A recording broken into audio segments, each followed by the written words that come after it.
खोज करेगी मौत। भोलेनाथ के दर की सेवा भी, आइए भाई आप, सबको नहीं उपलब्ध होती है ना भाई। वो जिनको बुलाए उनके ऊपर कृपा बरसाए। मेरे महादेव, क्या बात है, नहीं अभी बुला लेंगे जल्दी आपको। आज आपने माता रुक्मणी देवी दरबार के दर्शन कर लिए, भोले की फौज हमेशा मौज करेंगे और हम साथ में चलेंगे।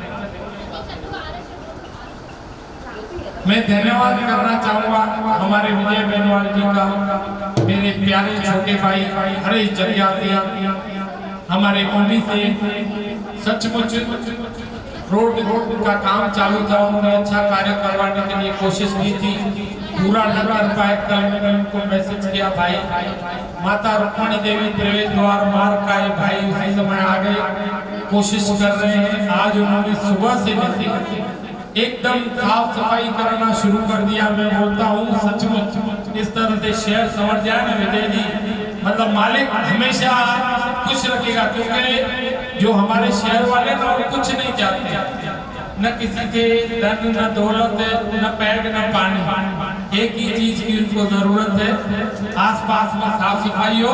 आपका हमारा शहर आपने तो पहन के रखा है स्वच्छ सुंदर सम्राट। मैं चाहूंगा बिल्कुल, हाँ मैं खुद चाहता हूँ, नागरिकों की क्या हम सबकी जिम्मेदारी है। हम लोग स्वच्छता रखेंगे उतना हम अपने आप को आगे लाएंगे। मैं हमारे बीच में हमारे आदरणीय शीतलदास उदासी गुरु जी बैठे हैं, मैं विनती करना चाहूँगा हमारे शक्ति वाले, आइए दादा।